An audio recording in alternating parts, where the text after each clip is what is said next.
Good evening, everyone, and welcome to the February 10th Planning and Zoning Public Hearing and Regular Meeting for February. The time is 5:32. In attendance, we have Wood Ballard, Brendan Pope, and Larry Craig. And we will begin with the Pledge of Allegiance. Mr. Craig, would you like to lead the pledge? Stand and face the flag. I pledge allegiance to the flag of the United States of America and to the republic for which it stands, one nation, under God, indivisible, with liberty and justice for all. Thank you.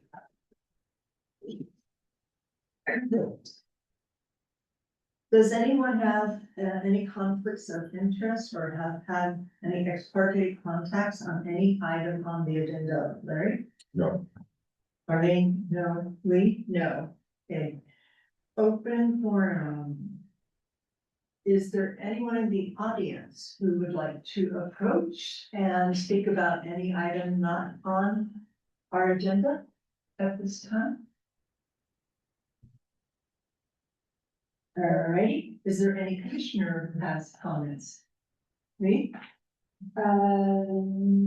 Yeah. Larry? No. So I just want to mention that we are having a follow-up meeting for Pocketville. Yes, sir. I let you skip right over me. Can I say something? Absolutely. Absolutely. Alan, hey, I got a question on these roundabouts they keep talking about. Who would I go to see what I could do to get it stopped, I guess is what I'm looking for. At least get some design reviews or something. They are just, I think, correct me if I'm wrong, Mark, or add your 2 cents, because you might be in closer contact with this. My last understanding is they are quite a way, well, a couple years out on the one at Cola Terrace Road, and the one at Sheep Ridge goes out further than that. And I believe funding has been gotten for them. I don't even know if they're at the design stage yet. Is that accurate information? And that's the Department of Transportation. Just get hold of somebody there. I just got some questions I'd like to ask. Hi, Do you have any additional advice on that? thank you, Madam Chair. Yes, you're correct. The Sheep Ridge Road project is not yet funded.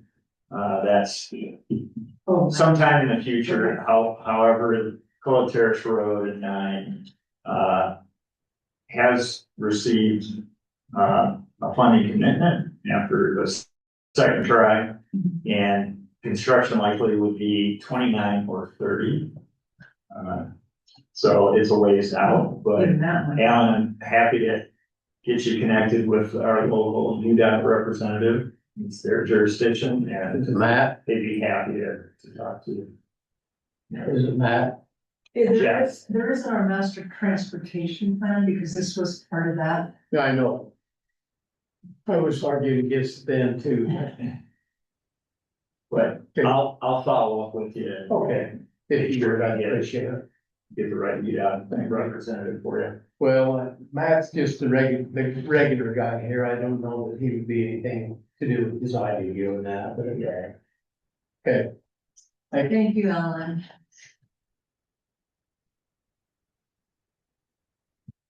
Deep breath and finish. I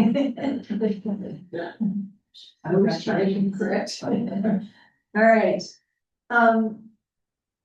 So the Pocketville Road charrette is scheduled for the 19th, which is next Thursday, and I know not everybody will be available, but any commissioner who is in town and available would be beneficial to attend. And I will also be sending an invite out tomorrow to all of our town council. Town managers, more than welcome to attend as well. Okay. Would you repeat the date? The 19th at 5:30 to 7:30. The information is in our town newsletter. Crystal has some additional flyers. All right, and that's my only comment at this time. Okay, so, we have two items for comments, and one is, the grading ordinance, and it is the updated version. And the second item is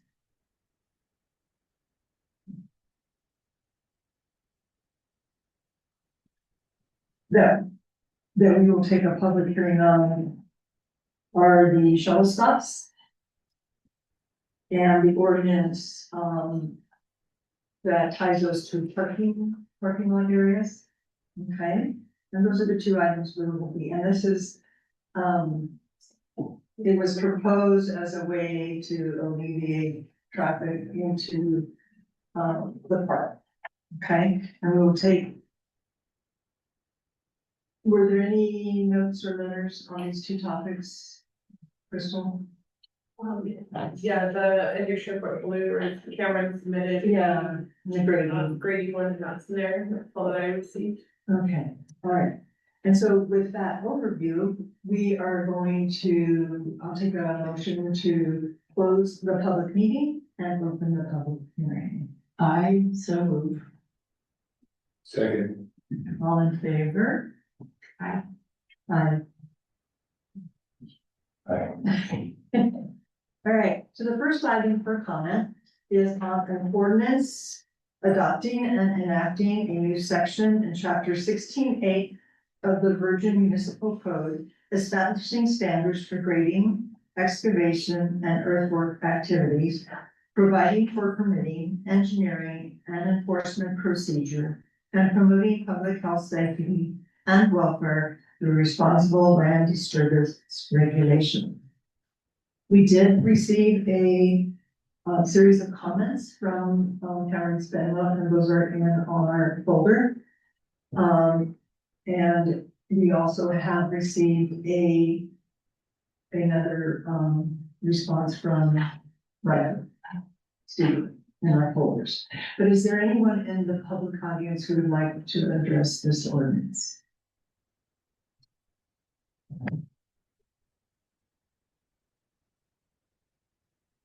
Good evening, Good evening. Chuck Matzler with Virgin Town Business and Minority Alliance. I kind of threw this together. We've been working on our yard for the insurance company standards that they're setting now. It's kind of crazy. Nobody knows about it. I'll probably speak at the next meeting about it. Okay. We've reviewed the excavation permit ordinance, and the question is, what landmark event triggered the creation of this ordinance? Our local government should ask themselves, do we need such a rigid ordinance, or can it be pared down? An ordinance that severely limits the ability of builders to provide affordable housing and development of local businesses to provide local jobs. We feel there should be several modifications before this is voted on. Couple examples, section D, exemptions. Number 4, public facility projects. States that grading required to construct public facilities, including roadways and utility improvements approved by the town council, are eligible for exemption. The question is, if all projects, both in public and private sector, should have to follow the same rules, level playing field. Of course, there's some things in there that would be exempt, but there should still have to be all the engineering, all the mitigation, the drainage, all that stuff should have to be approved. Section H, permit duration. The grading permit expires if substantial work is not commenced within 60 days. Permit will also become null and void if the project is not completed within 12 months, with the opportunity for another 12-month extension, but that's not guaranteed. So I'm tying that to section G, the approval procedure. The governing body reviewing the complete permit application should have 30 days to approve or deny the permit. This is the suggestion. If review requires internal review only. If additional review is required by external parties such as utility providers, an additional 3 days may be necessary. Hopefully that makes sense. We're limiting the builder and giving him a timeline, but there's no timeline on when they get their permit approved or denied. So it could go on and on and on. Section K, approval standards, item 3. Verification that natural washes, drainage, and drainage ways or on or adjacent to the site are preserved in open and functional condition and are not filled, piped, overrated, or otherwise obstructed, except where expressly approved by the town engineer based on demonstrated necessity and supported by engineering analysis.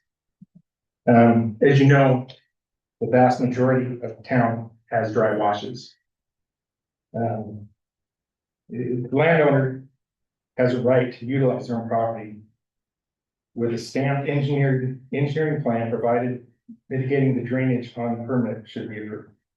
That's a jumbled mess. Basically, if the landowner goes and gets the engineering done and it meets safety standards and drainage standards, then you have to level some ground to put buildings. You can't build a building over a wash.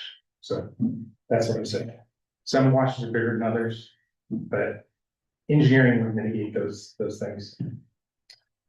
One thing I was thinking about is in the exemptions, you have agricultural zone as an exemption. The problem with that is several years ago, the whole town was rezoned for residential. So there's still plenty of ground in town that's being used for agriculture, but it's not zone agricultural.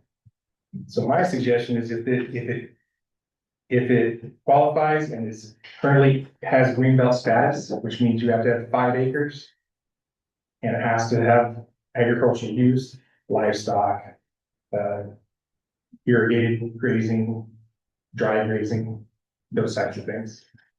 That way, you're not hamstringing those ranchers and farmers by saying they can't level off a piece for whatever, for a barn, level off a piece for, whatever. So those are my suggestions.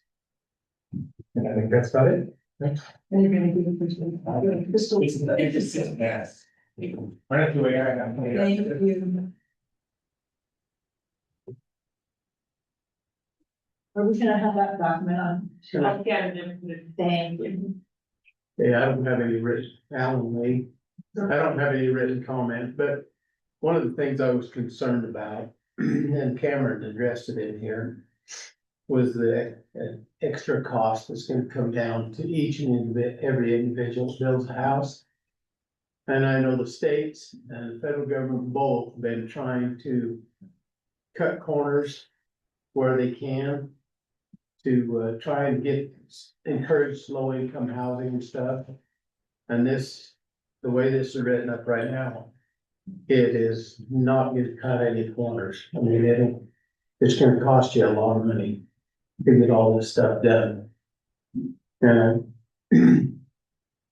it's just one of those things that is not really necessary. I mean, you could get by with a whole lot less engineering. Now, if I had a great big project or something, it might be different, but for individuals, this is really out of line. Thank you.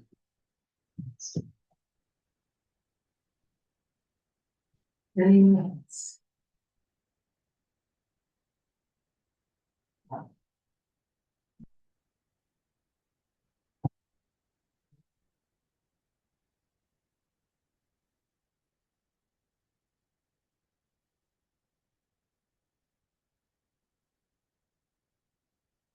And the second item up for public hearing is an ordinance amending the Virgin Municipal Code to define shuttle stops, adopting a new section in chapter 16.8, establishing supplementary regulations for shuttle stops and zoning districts to reference such regulations and promoting public safety, accessibility, and coordinated transportation planning. This is the one that is, my understanding is as an attempt to alleviate some of the large vehicle traffic that will be allowed to go through, the tunnel in Zion after, I think it's June sixth, if I recall correctly. And, this came, from Riker and the mayor, or am I incorrect on that? Add to that, Yeah. Chair, yeah, so if you allow me to give you a little background, we've been through this once, but for the public, it might be helpful. So currently shuttle stops are provided for in the code, but they're not defined in any form or fashion. We've had this collaborative area-wide group that's been working on trying to provide for a shuttle stop. Based on the closure of the highway and the tunnel in Zion, so. We felt it was prudent, and the mayor and I directed, our, contracted planner to put some standards on shuttle stops, and under this ordinance, they've been narrowly defined to be, for public use or quasi-public use, not for private use, so that narrows it quite a bit. And then some other standards, including some of the physical design of the stops have been included in this as well. So, so while the project prompted this ordinance, I think it's good to have an ordinance in place that defines a use in the code that otherwise is not defined at all. So, thank you. Yes, Sam. Wouldn't it be advantageous to include the private show stops into these public areas rather than having them all over the place? Would you like me to address that? Well, my understanding is right now there is only one, and it is on private land. Correct. There are going to be two stops with the potential for one other as the ordinance now stands. Correct. At another, private establishment. So does that, So the private ones will probably be on a piece of private ground somewhere other than where this shuttle stop is gonna be. yes, So we're gonna have private ones all over. well, no, this is not private, the private ones are not allowed. But They're not allowed where? they're, let me see if I get this right. Quasi public, is that, go ahead, take it from Yeah, there. well, let me, if I may, Madam Chair, let me just clarify, there are private shuttles, but they're not considered formal shuttle stops, so, you know, Zion White Bison currently has a private shuttle, other, Zion River Resort. yeah, other resorts and perhaps Fairfield Inn.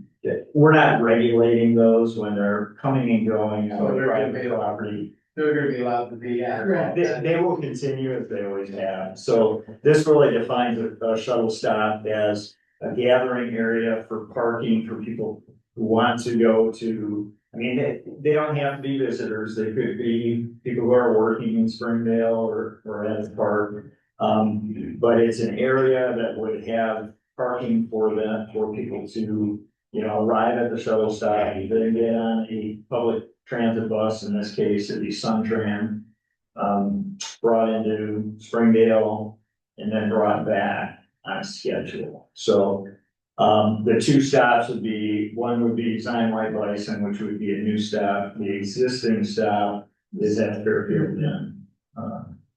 So hopefully now. One little question. Now, it's not gonna restrict anybody from riding, because the buses will run back to St. George, won't they? Yes, Oh, yeah. So you can ride that way. correct. This is an additional service that Suntran Just has just agreed. a thought, Yeah, question. it has agreed to do, and in Yeah. fact, they don't run on Sundays, for example, so Zion White Bison has agreed to use their private vehicle, shuttle vehicles. And charge the same rate, so it's kind of a collaborative effort. Yeah, okay. So that's is it quasi? So, yeah, so Suntran, for example, is a government provider. But quasi would be if a local government, like if the town of Virgin decided they wanted to hire a private company to provide public transit within the town, that would be a quasi Or like, governmental service. if this materializes, then, White Bison using their shuttle on Sunday. Yeah, That agrees. there's an They have a element of contract. that even in the current plan. Yeah. Okay, thank you. You're welcome. Chuck, I'll start it. So I believe that the design shuttles that run through the park, they're quasi. It's a private company. That did the park Public transit. service, Just like yes. that would be, that's it. If both these shuttle stops are gonna be in the parking areas and safer for people, I don't know why we would do something like this. I think it's the one that we have now, where they have to cross the street, is pretty dangerous at 65 miles an hour, so. Yeah. I think it's a good idea. 50. Just goes to 55 right after that. You show me one person on 55. I didn't say that. Me coming up with a top hole. Yeah. Mark, From the start. are people still allowed to park in the Fairfield too when they're using that shuttle, or is that agreement expired? Yeah, I don't, my understanding is that they still allow that, Okay, that's my understanding. all right. Any other thoughts or comments from the public on this item? Good motion. I always like to give people a little time. All right, let's go ahead. I'll take a motion to close the public hearing and reopen our public meeting. We close the public hearing and reopen the public meeting. I second. All in favor? Aye. Aye. Thank you, everyone, for your comments. Right? And, don't ever worry about not having it written, because I can always go back and watch the video.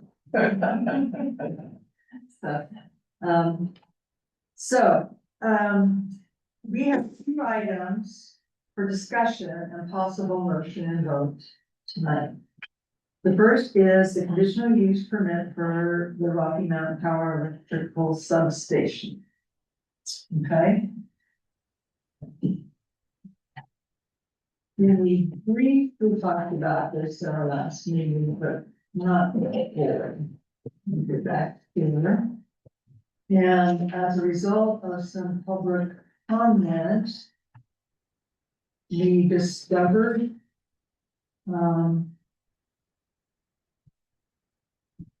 anomaly on acreage, okay? And do you want to go over what the town attorney advised us to do in that? Sure, so, at the special meeting last week, in the hearing on Rocky Mountain Power's, CUP for their substation, that development will be in open space. Currently, the ordinance requires a minimum of 10 acres. That Rocky Mountain Power's site is gonna be, just under 3 acres. I reviewed with, Darlene and also their town attorney, Keith, about having the planning commission put an additional condition on CDP, and that is that, utilities under open space development, so the utilities, essential services be exempt from that minimum.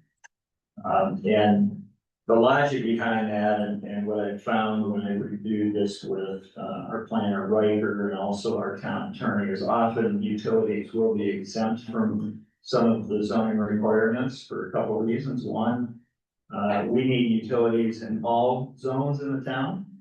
So we need water, we need electricity, in some cases sewer. So you have things like sewer lift stations, water lift stations. And they are typically smaller in size. And so, it's really not practical to put a 10-acre minimum on a utility.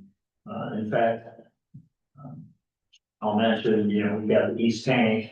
Of course, that's just outside of town, it's on BLM land, but that would not be. If we built that in open space in Bergen, it would not need that tank, you know, so. That's just one potential real life example. Well, if it's on BLM land, it's technically open space, so. Right, but it's actually outside. It's still in the county. Doesn't matter. It's still in town, and It Well, is it is. in town, us? Yes. Thank you, Don. I was thinking it was just outside, so, just north, but, at any rate, so the recommendation from staff, and this is, again, been reviewed by legal counsel, is that you add that condition that you. Have that as a condition or add that, approve it. If the town amends the open space and amendment ordinance. Yeah.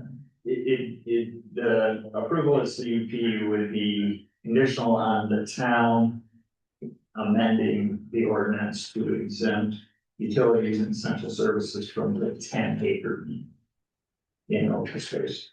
So essential services would be like a fire department or police department or Yes, also. that could be as well, Right. other than utility, correct?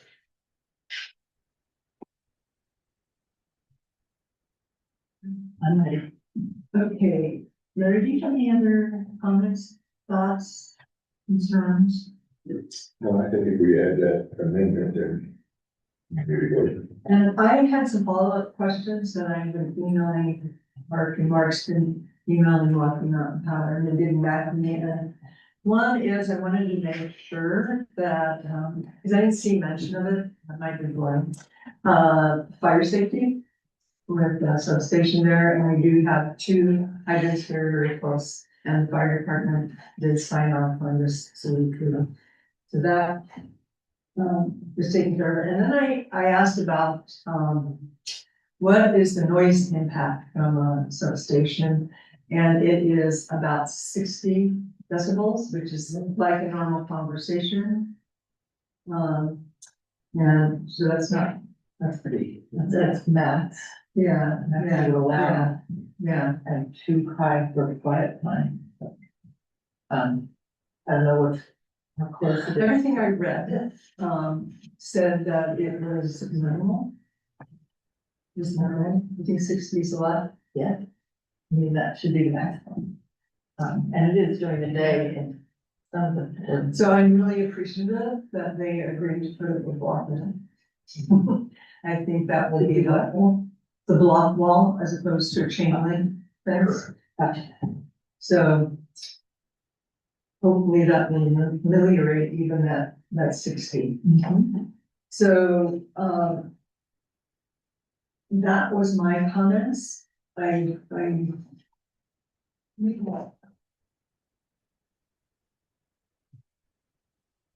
make a motion? Can you make a motion? Yes, that's what I was gonna ask for a motion. Okay, I move that we approve conditional use permit for Rocky Mountain Power substation, subject to the town council amending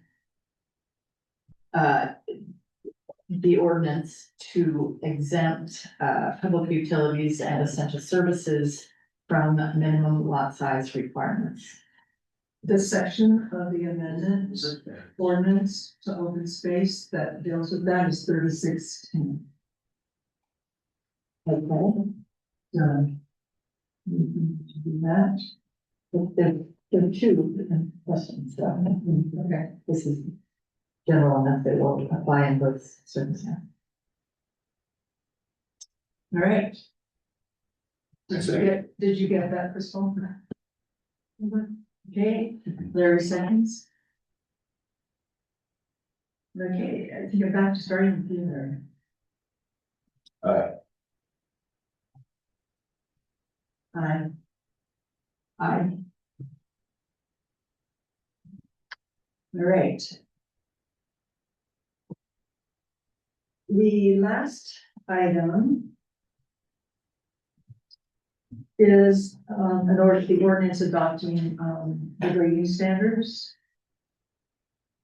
Pull that one right. Yeah.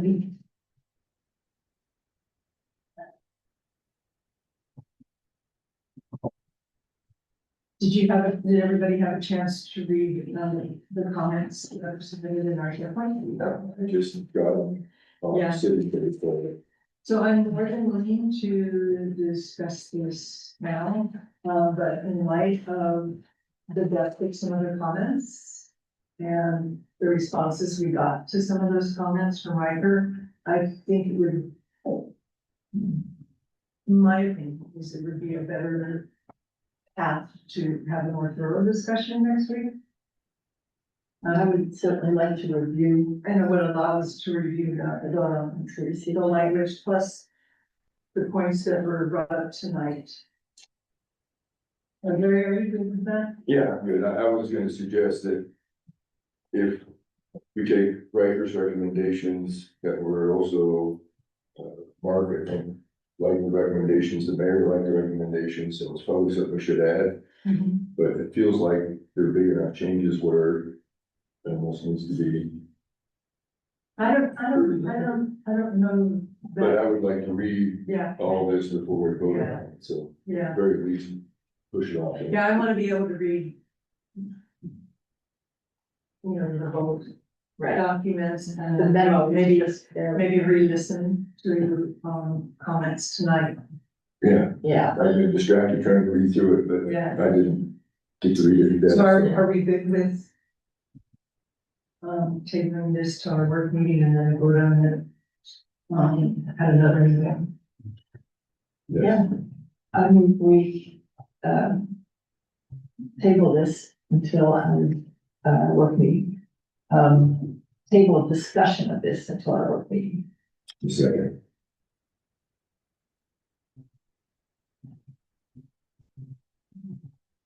All in favor? Aye. Aye. And that's our last item. So unless there is something that's not on my agenda to say, talk about, I will take a motion to adjourn. Second. All in favor? Aye. Thank you, gentlemen.